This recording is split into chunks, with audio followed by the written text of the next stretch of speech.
Hi friends, my name is Jake. Welcome to Canadian Cutting Edge, and today we're looking at the Amare Field Bro. Amare is a young knife company. They're registered in Germany, and their knives are made by Real Steel Knives. Good quality knife here. This is not in the budget range that I've set for myself for 2020, but it's not way far out. It's just a bit under 100 US dollars. It's a axis lock knife. They've given it a different name for what the lock is. And it's got thumb studs, and you can open and close it like this, just like a lot of axis lock knives, or you can just flip open with the thumb. And so if you're interested in a knife like this, and I think a lot of you are because a lot of you requested this video, just stick around a bit. The full review's coming to you right now.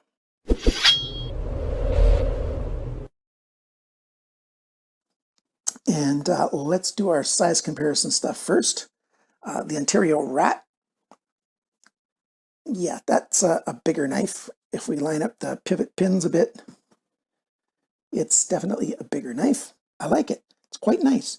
I like this brushed satin finish. It looks really nice. Nice drop point, all belly. Well, you might be able to say there's a little bit of a flat area down here, but it's almost all belly. And we've got inset liners. And when I take this apart, and I'm not going to take it all the way apart, I'm just going to take the scales off so you can see the liners. But on the inside, it's got phosphor bronze washers, so it's not ball bearings, but the action is just great on this knife. I'm still getting used to it, but very nice action, nice and smooth. And it always has tension on it from that spring there, so it doesn't just drop down on its own. Because it's got to bypass some pressure and to get all the way closed. Look right here while it's closing. See, it's got to go over a little bit of a lip to get down and do that. So it's not one of those knives that'll just drop closed. If you've had axis lock knives, you already know that. But it's a well-built knife for sure. We've got pocket clip, deep carry pocket clip, and it's right and left. And you've seen this looking pocket clip from Real Steel, except for they've got a little RSK on the inside. I've seen this pocket clip before. If I can find the knife. If you look at the pocket clip this way, you can see those two little screws sticking out.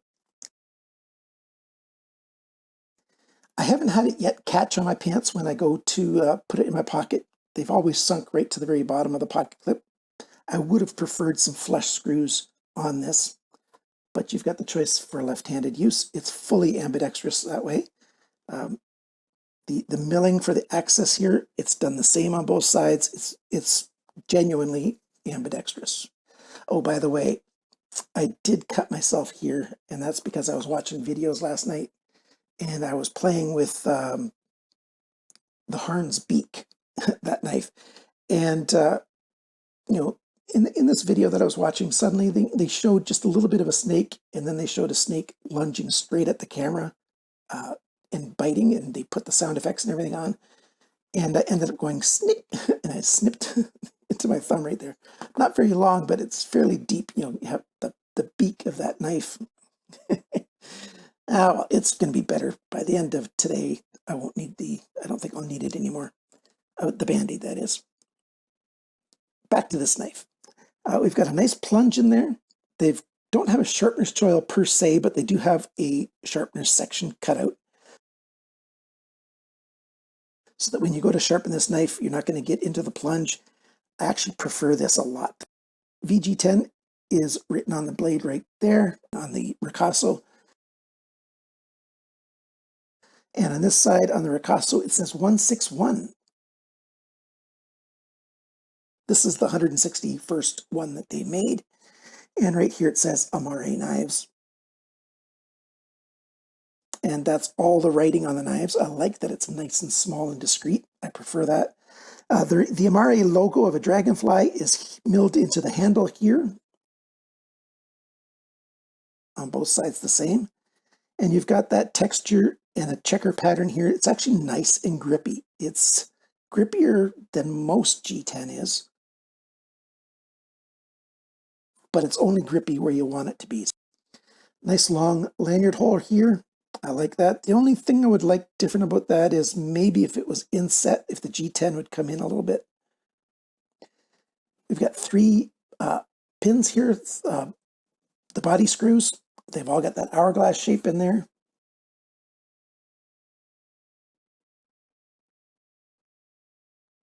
And as you can see, the liners are limited to, they're thick over here. It comes thin, and then it comes bigger here. So here it is. I've just taken the scale off, and as you can see, there's a fair bit of milling that they've done to do the recessed scales.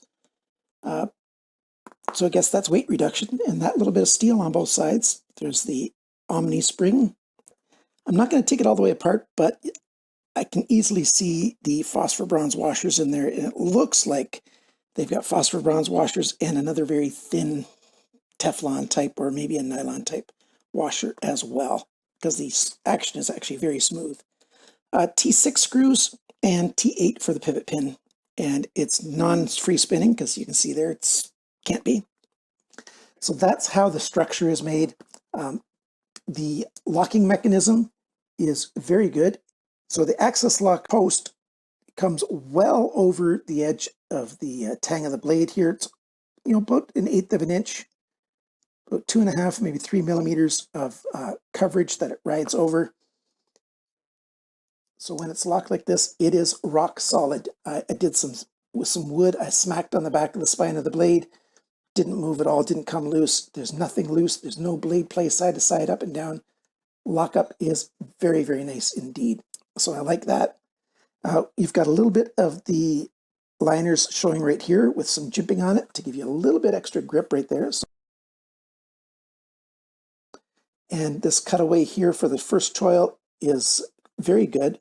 Even fingers that are fatter than mine aren't very fat, but somebody with fatter fingers would still have, there's still room for more finger in there. Sometimes they're made too small for guys with thicker fingers. And then it's just got that gentle little sweep to it. It sits in the palm of the hand quite well. It's not totally, rounded to fit in there, but it's comfortable in hand, except for it gets a little bit warm with extended use. And where does it get warm?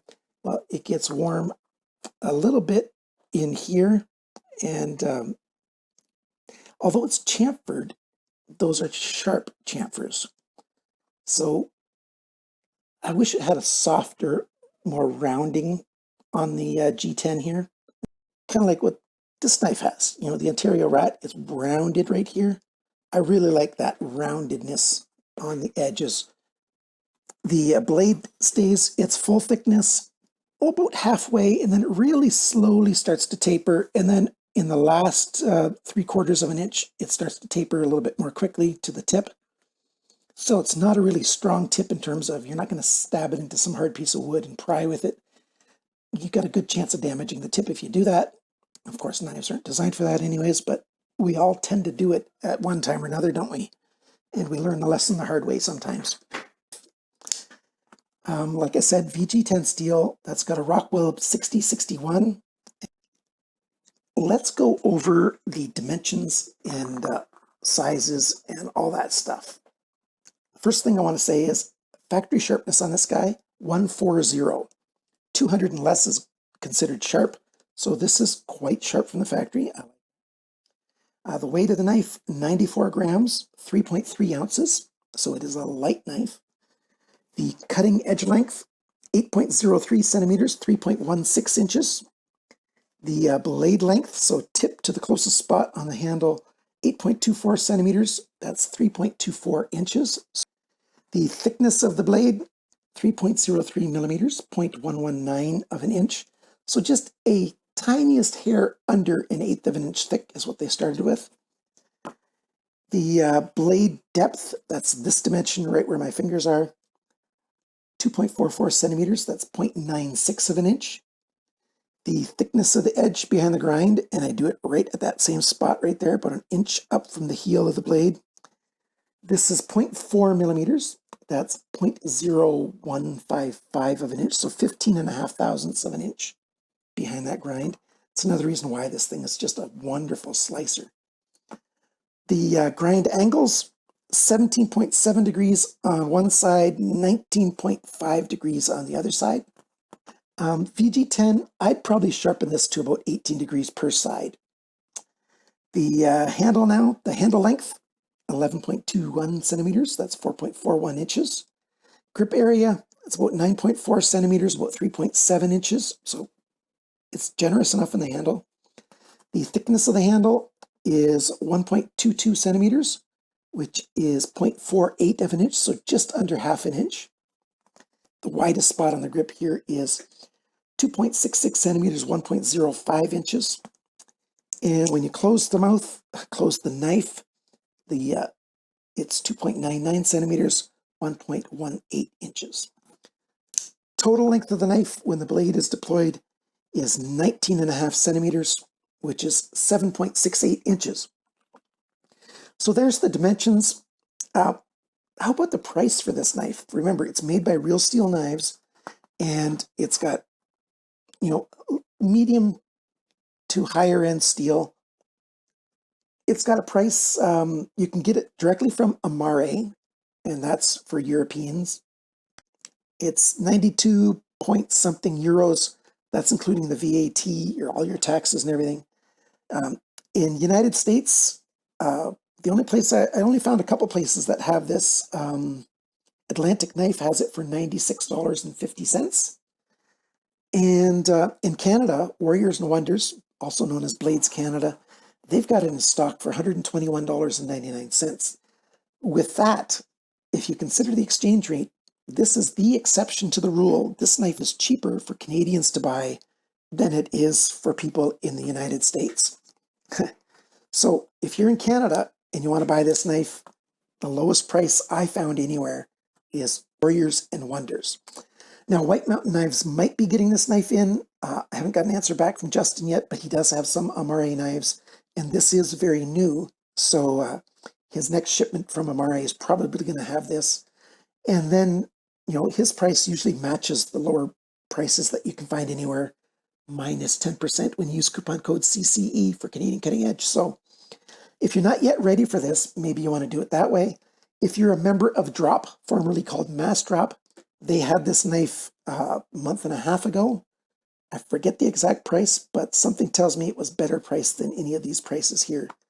So if you are a Drop member, you can go to Drop and you can request this. Just look for the Amare Field Pro and you'll find the link for it, and then you can request that you can get it. So try that out. So there's the prices. What do I think about this thing? I like that it's totally ambidextrous. That's a big plus. I wish that they would have made a slightly smaller version, so that would have a 2.99 inches of a blade, and that they would have made one like this that had a 3.5 inch blade. Because I feel for those guys that live in jurisdictions where you're not allowed anything over 3 inches. The balance point on this knife, I didn't do that yet. The balance point is, oh yeah, I got this wire in the way here, sorry about that. So it balances right about there.